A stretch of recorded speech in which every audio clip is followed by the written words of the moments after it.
Thanks for checking out this video on the Book of Magic 24 Colour Palette by Beauty Bay. Just in case you don't know, Beauty Bay is a staple online store for many of us Europeans to get access to some popular brands and products in the beauty community that we can't necessarily get in store here, or is going to be expensive to ship in with customs, or is convenient with better deals, or in this case it's their own branded makeup. They've definitely raised their profile with the recent Nikki Tutorials collab. They've only just released their new Sunset Horizons palette, and already now, catching up for this year, they've just released this Book of Magic palette. Of course, they've done it in time for Halloween season, given its magical theme, and I've never tried makeup by Beauty Bay, the brand. I saw this palette and I thought to myself, this is the one I'd be up for trying, especially with this hollow symbolic concept and design. I quite like the colour story, and there's a couple of really nice duochrome shades in this palette. There's the crystal shade that has this really nice light iridescent sea green shift on top of a peach undertone. There's a shade called Jinx which has this really nice pale blue purplish shift with a slate greyish undertone. Hopefully you'll be able to see these in the swatches I'm going to share now.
I've experienced a curse from this Book of Spells palette because I've attempted to do swatches several times and something's always gone wrong, and this last attempt I completely forgot to swatch the shade called Spell, ironically.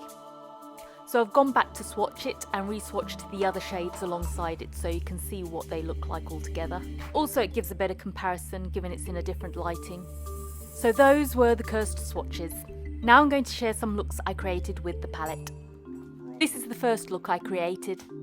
I'll show you the shades I've used and where and how I've applied them on my eyes, so you'll get the idea and you don't have to sit through the whole application.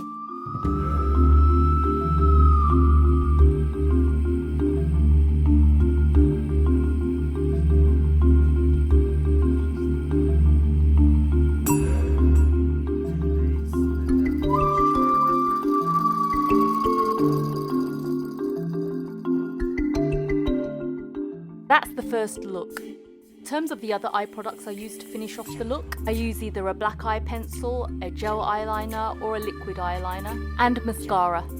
These shades were really good, really pigmented, so they were very easy to apply and blend. This look was really quick and easy to create. I also tried adding the new UV Taffy's Cake Liner on this by Suva Beauty. I'll share the link to this video here and in the description box once it's up. This is the second look.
It's a bit of a darker, deeper look that I tried with this halo technique that's meant to be good for my kind of eye shape.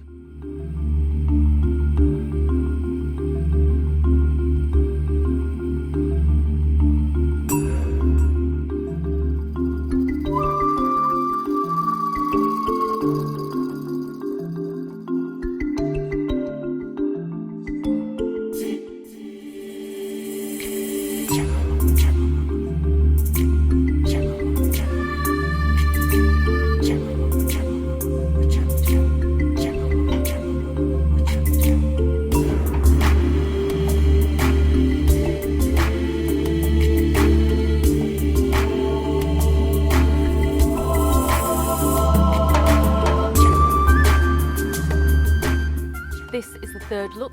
This one I thought I'd create a nice wearable look using the nude, warm browns and neutral sides of the palette.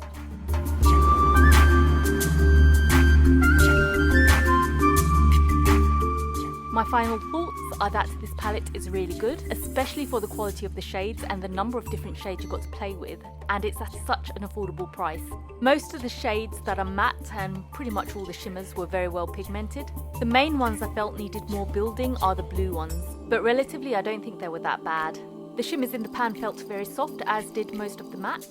The darker shades are probably a bit harder. They all felt comfortable for me though. I really love those duo shades in the palette, which is the Crystal and Jinx shades.